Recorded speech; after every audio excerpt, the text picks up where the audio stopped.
The Oak and the Reeds. A giant oak stood near a brook in which grew some slender reeds. When the wind blew, the great oak stood proudly upright with its 100 arms uplifted to the sky. But the reeds bowed low in the wind and sang a sad and mournful song. "You have reason to complain," said the oak.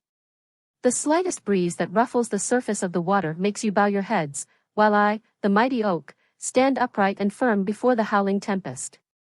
"Do not worry about us," replied the reeds. "The winds do not harm us. We bow before them and so we do not break.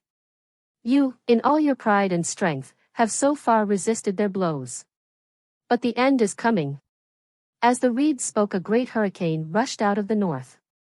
The oak stood proudly and fought against the storm, while the yielding reeds bowed low. The wind redoubled in fury, and all at once the great tree fell, torn up by the roots, and lay among the pitying reeds. Moral of the story: better to yield when it is folly to resist, than to resist stubbornly and be destroyed. Thanks a lot for tuning in.